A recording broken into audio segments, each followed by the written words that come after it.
Welcome back to TechForce, and in today's video we're going to be taking a look at a very good beginner drone called the Altair AA200.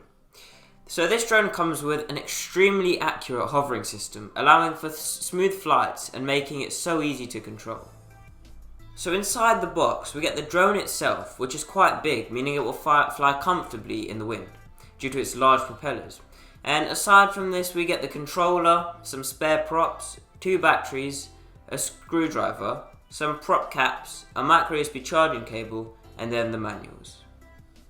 Now when it comes to setting up the drone before you get into the actual flying, all you need is 4 AA batteries for the controller and a micro SD card if you wanted to get some video. And apart from this, the drone is literally ready to go completely out of the box. Now a great aspect of these drones is the 720p live video and photos, which means that this drone can be connected to your phone quickly and easily via an app. Now this app is okay, but it isn't created by Altair, which means that there are features that aren't useful. Now a phone can be quickly connected to the drone over Wi-Fi, which is pretty good, but remember to turn off your mobile data when connecting. Now this is something which I originally forgot to do, and it does make connecting to the drone virtually impossible. Another great aspect is that there are 2 batteries provided, which allows for quite a lengthy flight time of roughly 20 minutes. And these batteries do take a while to charge though, which can be slightly annoying. But the USB charging cable has a small LED on it to indicate that it's been fully charged. And this light is red whilst charging and green when fully charged, which is a nice feature that comes in handy. Now the controller itself has been designed very nicely, and it's very simple to follow and understand. There are some key features such as 1-key takeoff and landing, photo and video, as well as headless mode. Now when we first receive the controller, there's a nifty little bit of card that sits on top of the controller itself, and it indicates what each of the buttons do.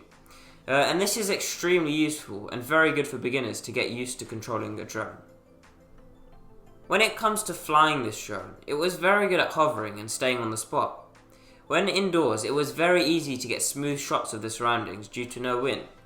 But then when I was flying outdoors, you could really see how the wind affected the flight, because the drone would tilt a bit more and be slightly more unstable.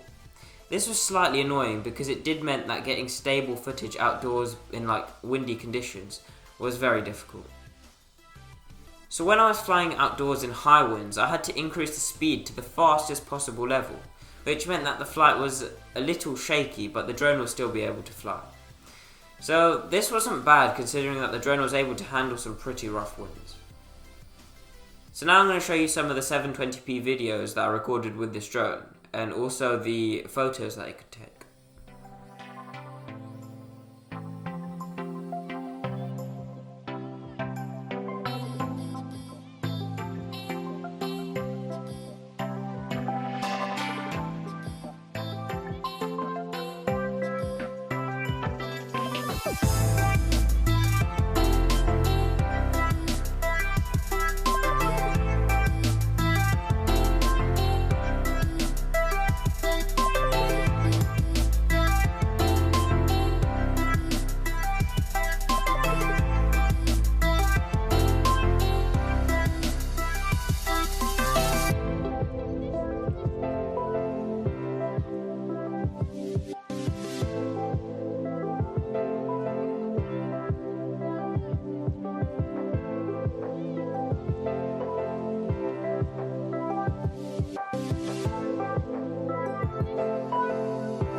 So overall, considering that this drone is currently priced at $129, I would say that it's definitely worth it. Even though $129 might seem slightly pricey, you are actually getting a lot for the price. Most other beginner drones don't have useful features such as altitude holding or an advanced hovering and positioning system. And so for that reason, if you wanted to get into the drone flying hobby, I would definitely say that this drone is worth buying, because you can pick up all the skills you need before moving on to something like the DJI Mavic Air, and you'd feel so much more confident and be highly unlikely to accidentally lose it. Okay, so thanks for watching, and don't forget to go and drop a comment down below, and go ahead and leave a like as well as hit the subscribe button. But for now, take care and goodbye.